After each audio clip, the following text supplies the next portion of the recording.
Fala pessoal, tranquilo? Então aqui para o nosso primeiro comentário sobre o livro Inimigos da Esperança, Publicar, Perecer e o Eclipse da Erudição, de Lindsay Waters. Bom, quem é Lindsay Waters? Editor da Harvard University Press, ou seja, da editora da Universidade de Harvard nos Estados Unidos, em que o livro foi publicado pela primeira vez em 2004 e aqui no Brasil em 2006 pela editora Unesp. Bom, tá defasado o livro por ter sido publicado há 15 anos? Eu acredito que não. É inclusive interessante para nós percebermos que o problema do qual ele trata não é algo particularmente brasileiro, né, nacional, mas sim internacional ou ao menos do continente americano, né? Para não sermos pretensiosos ou tirarmos conclusões precipitadas. Então, qual que é o objetivo do livro? Nas palavras do próprio autor, é uma tentativa de exortar os acadêmicos a tomar medidas para preservar e proteger a independência de suas atividades, como escrever livros e artigos de forma como antigamente os concebiam, antes que o mercado se torne a nossa prisão e o valor do livro seja depreciado. Bom, é um livro de nicho, evidentemente, né? Principalmente para os acadêmicos, sejam professores, sejam alunos. E o objeto parece estar bem claro, né?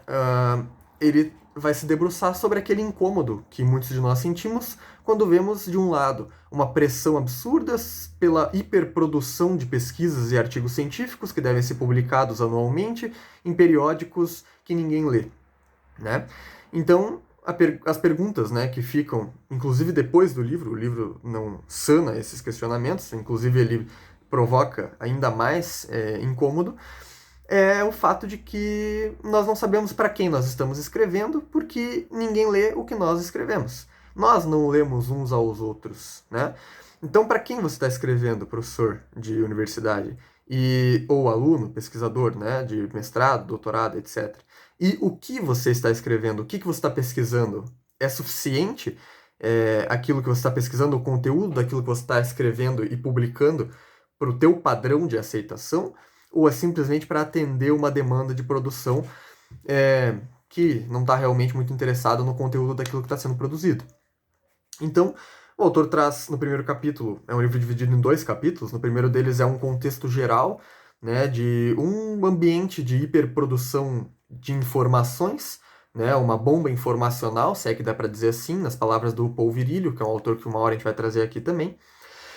Mas ele conta com algumas frases como, por exemplo, bons livros se perdem na enxurrada de livros ruins, o problema é a insistência na produtividade sem preocupação com a recepção, o problema é fundamentar o acesso ao posto de professor como dependente da quantidade de publicações, publicações que poucos leem. Ademais, o autor completa, em outro momento, dizendo que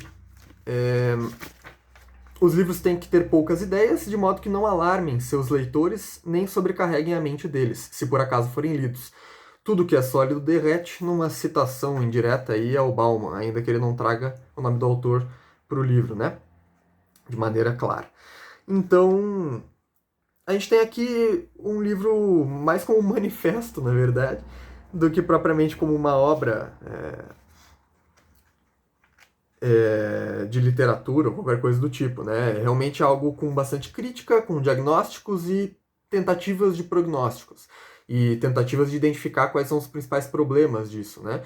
Menciona alguns casos célebres de aparentes revoltas em relação a esse sistema, como o exemplo do Alan Sokal, que enviou uma pesquisa deliberadamente fraudada para a revista Social Text, nos Estados Unidos, e foi aprovado sem muito rodeio. Depois revelou a fraude para tentar afrontar os métodos de revisão e avaliação desse periódico, né?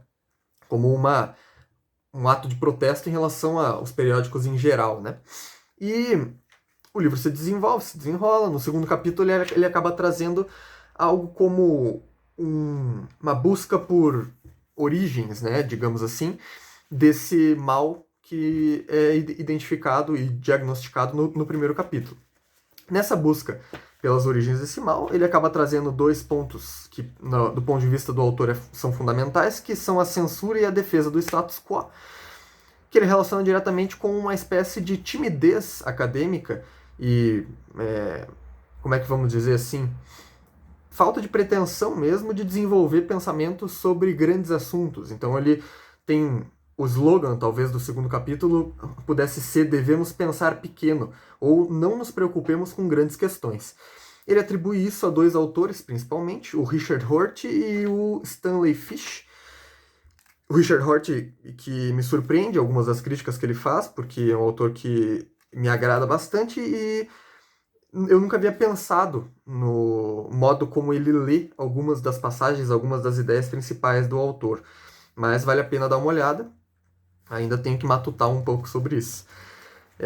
De todo modo, ele acaba trazendo algumas reflexões ainda no final sobre uma tentativa de rever esse modelo de produção acadêmica, dizendo de maneira muito simplificada, e aí parece que o segundo slogan do capítulo seria a ideia de que o livro emerge do silêncio e não da cacofonia.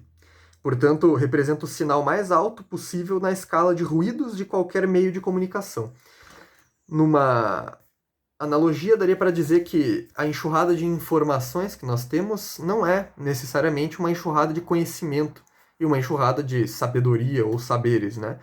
Então, acho que o livro se resume bem dessa forma. Fica aí a dica, a indicação de leitura. Acho que vale a pena, principalmente se você é da academia, né? É isso aí, valeu, um abraço.